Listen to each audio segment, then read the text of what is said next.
पिछले video lecture में हम डिस्कस किए थे कैसे एडजॉइंट ऑफ मैट्रिक्स निकालेंगे, कैसे इनवर्स ऑफ मैट्रिक्स निकालेंगे।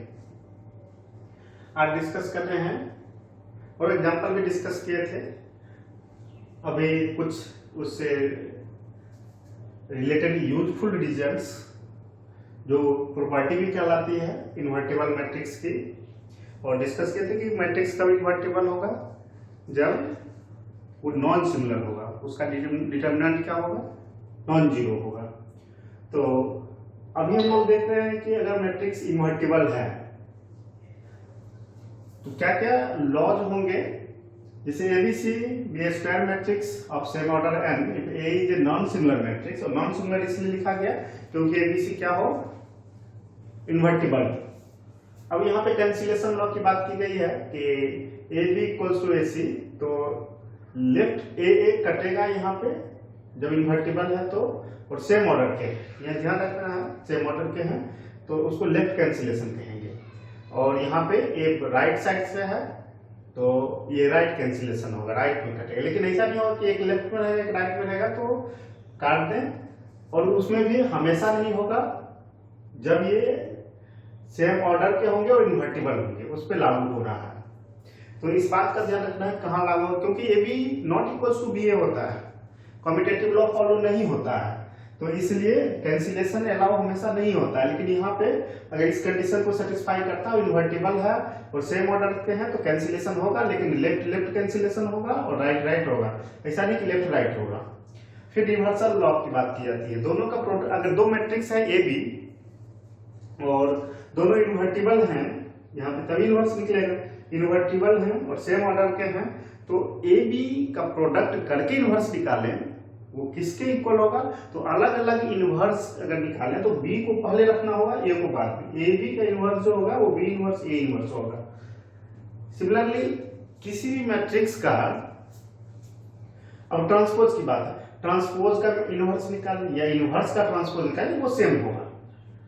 लेकिन दोनों इन्वर्टिबल, मतलब ए इन्वर्टिबल होना जरूरी है। ए इन्वर्टिबल है तो उसका ट्रांसपोज भी क्या होगा, इन्वर्टिबल होगा, क्योंकि डिटर्मिनेंट में प्रॉपर्टी पढ़ाई जाएगी। कोई भी मैट्रिक्स अगर नॉन सिमिलर है तो उसके रोज को कॉलम में कर दिया जाए, कॉलम को रो में मतलब उसका ट्रांसपोज कर दिया जाए तो वैल्यू में कोई चेंज नहीं आएगा, इसलिए वो भी नॉन सिमिलर होगा। तो दोनों नॉन सिमिलर, दोनों इन्वर्टिबल हैं, तो ट्रांसपोज का इन्वर्स और इन्वर्स का ट्रांसपोज दोनों क्या होगा, सेम होगा। फिर है if inverse of an invertible symmetric matrix is a symmetric, inverse of an invertible symmetric matrix कैसा है, इन्वर्टिबल, उसका इन्वर्स क्या होता है, सिमेट्रिक होता है। ये ध्यान रखना है कि, और सिमेट्रिक मैट्रिक्स क्या होता है, सिमेट्रिक मैट्रिक्स क्या होता है, उसका ट्रांसपोज उसके इक्वल हो जाता है, उसका ट्रांसपोज क्या होता है, तो यहाँ पे inverse of an invertible symmetric matrix is a symmetric, तो ट्रांसपोज उसके इक्वल हो जाता था। यही ऊपर वाले लॉ से ही मिलता जुलता है। A B non similar matrix of order N, non similar matrix means invertible. Adjoint of A का डिटर्मिनेंट है, देखो यहाँ पे ध्यान देने की जरूरत है। एडजॉइंट ऑफ ए का डिटर्मिनेंट जो है वो ए के डिटर्मिनेंट में पावर n-1 है, वेयर n क्या है, ऑर्डर है, वेयर n क्या है, ऑर्डर है। कुछ और प्रॉपर्टी हैं उसको डिस्कस करते हैं।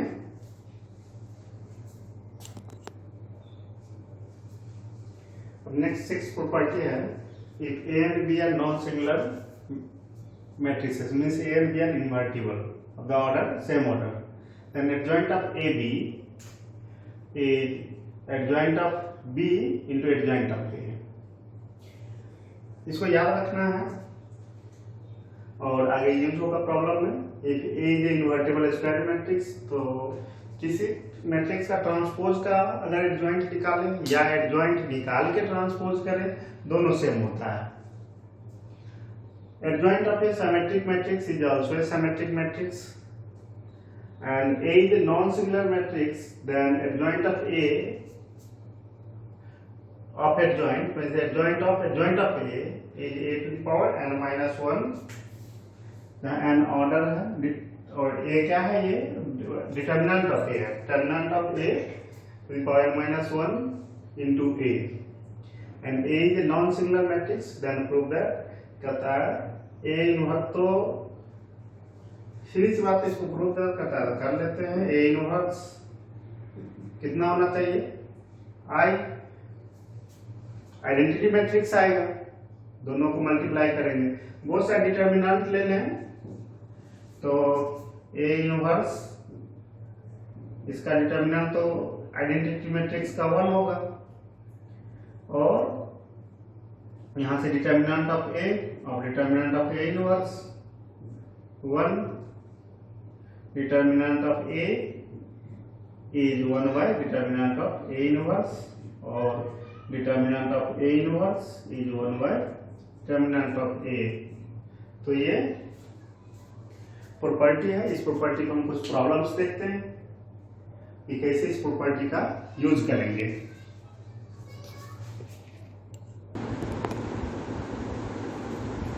क्वेश्चन 1 है, if A is an invertible matrix of order 3 into 3, n का वैल्यू कितना हो गया यहाँ 3, such that determinant of a is equal to 2, then find the adjoint of a।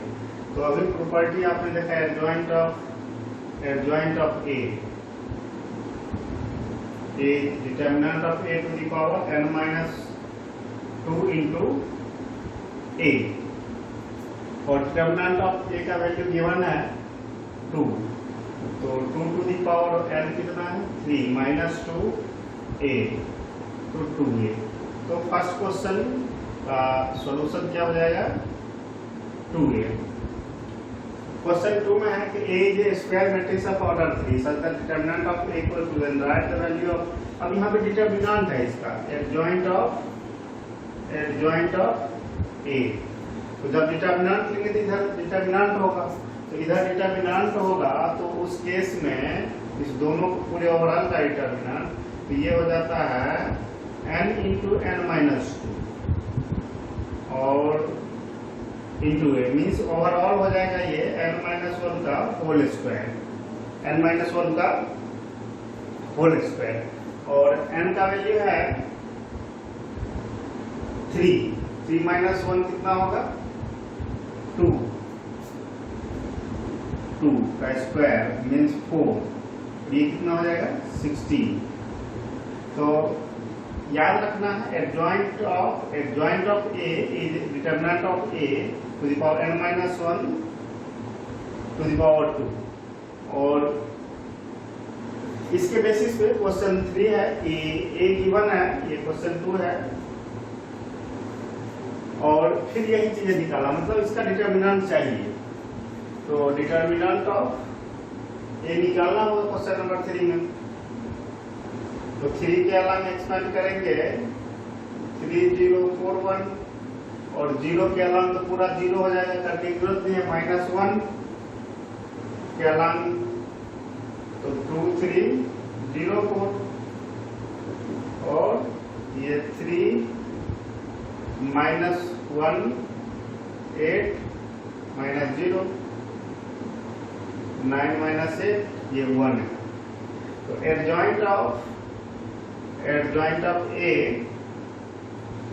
इसका डिटरमिनेंट लिखे थे, determinant of A n minus 1, और determinant of A is 1 and n का वैल्यू, तो इस कितने ऑर्डर का 3, इसका square -1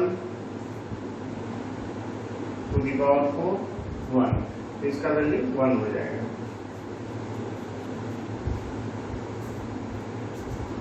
question 9, so that A given matrix है, satisfy the equation, तो A x square means A square minus 6a plus 17 निकालते हैं कितना होगा, तो A square 2 minus 3 3 4 2 minus 3 3 4 and minus 6a 2 minus 3 3 4 plus 17i 1 0 0 1 multiply होके 4 -9 -6 -12 6 12 -9 16, और 6 से मल्टीप्लाई होगा 12 -18 18 24 प्लस 17 0 0 17 अब इसमें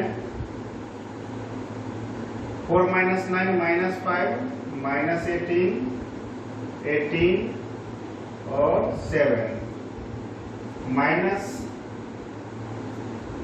तो यह 12 - 18 18 24 प्लस 17 0 0 17। इस दोनों को ऐड करना है, ये सब्ट्रैक्ट करना है। तो -5 + 17 -12 -18 + 0 -18, तो प्लस 18 18 + 0 -18 and 7 + 17 -24 0 0 0 0। तो ये 0 नल मैट्रिक्स हो गया। तो ये एक नल मैट्रिक्स आया। अब इतना आने के बाद कहता फाइंड ए इनवर्स। तो ए इनवर्स कहता निकालना है, तो ए स्क्वायर को हम a × a लिख देते हैं। 6a हम a इनवर्स से फिर इसमें मल्टीप्लाई करते हैं, तो a इनवर्स a और 17 a इनवर्स, ये कितना है 0 0 × a इनवर्स × 0, और ये हो जाएगा I a 6i 17 a inverse, और 17 a inverse 6i - a 17 a inverse 6i 6006 and a 2 - 3 3 4 17 a inverse 6 - 2 4 plus minus 3 -3 and 2 a inverse 4/17 3/17 -3/17 and 2/17।